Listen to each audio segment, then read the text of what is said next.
నాకు కొంతమంది సెలబ్రిటీస్ని చూస్తే చాలా బాధేస్తుంది. ఓకే, కోపం వస్తూ ఉంటుంది.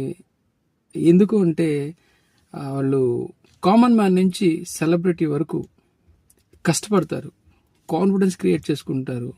కష్టపడి స్టెప్ బై స్టెప్ వెళ్తూ ఈ peak stage, like it is celebrity స్టేజ్కి వెళ్ళేటప్పుడు వెళ్ళిన తర్వాత వాళ్ళు జస్ట్ ఒక లైన్ని మిస్ అవుతూ ఉంటారు. ఏంటంటే అది కాన్ఫిడెన్స్కి ఓవర్ కాన్ఫిడెన్స్కి ఒక మధ్యలో లైన్ ఏదైతే డిమార్కేషన్ ఉంటుందో ఆ లైన్ని జస్ట్ మిస్ అవుతారు అనిపిస్తూ ఉంటుంది అనమాట.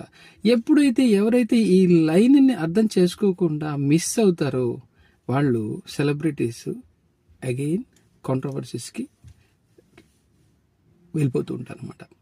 మీరు కూడా చాలామందిని చూసే ఉంటారు. నేను చూసిన వెరీ రీసెంట్ సెలబ్రిటీస్లో ఒక ప్రపంచ యాత్రికుడు ఒక అతను ఉన్నాడు.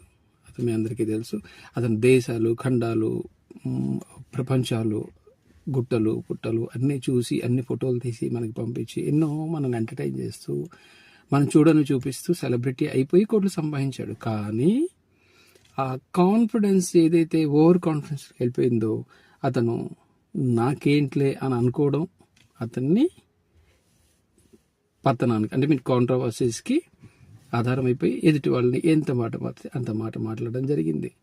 ఓకే, అదేవిధంగా అనసూయ గారు కూడా అంతే. అనసూయ గారు నేను లేడీ కమ్యూనిటీని రిప్రజెంట్ చేస్తున్నాను అనుకుంటూనే ఏమీ కాదు అని ఓవర్ కాన్ఫిడెన్స్లోకి వెళ్ళి కాంట్రవర్సీకి వెళ్ళారు అనిపిస్తూ ఉంటుంది.